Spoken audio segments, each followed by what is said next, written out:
Dis like julle, kyk toe net wat het Mountain Falls by my kom aflaai. Ja, al die pad van Oeverberg af tot in Gauteng, 24 uur.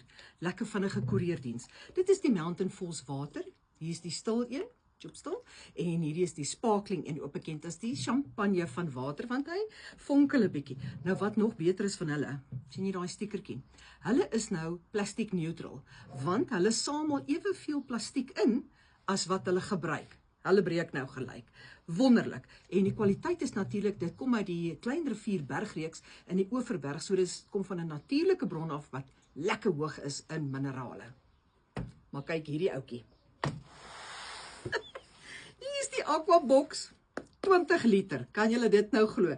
Hierdie is nou jy weet mense wat voorstap met hierdie tipe verpakking.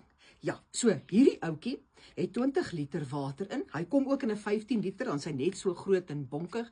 Fantastiese verpakking. Kyk as jy hom nou in die kar sit, as jy ergens heen ry omdat hy vierkantig is, rol hy nie rond nie. Hy gaan nie sommer breek nie. Hy gaan nie per ongeluk vooroorrol en onder die petrolpedaal ingaan nie. Ek het al gehoor dit het gebeur. En hulle sê ook nou, as jy goeie kwaliteit water soos die drink saam met jou wyn, dan proe jou wyn ook sommer beter. Ja kyk, hulle sê mos nou, as jy 1 glas water drink vir elke glas wyn, dan is jy alkoholneutraal. Okay, dit is nou nog nie bewys nie, maar dit is ook maar wat ek gehoor het. Maar die feit dat hulle al by 20 liter trek, behoort vir die wynmakers iets te sê, dat hulle weer 2 stappies agter is. Maar wat ek hou van Mountain Falls, dit sê jy ten minste nie laat falls, soos wat die wyn later aandoen nie. So, hierso is nou, maar gaan kyk bietjie op hulle webwerf.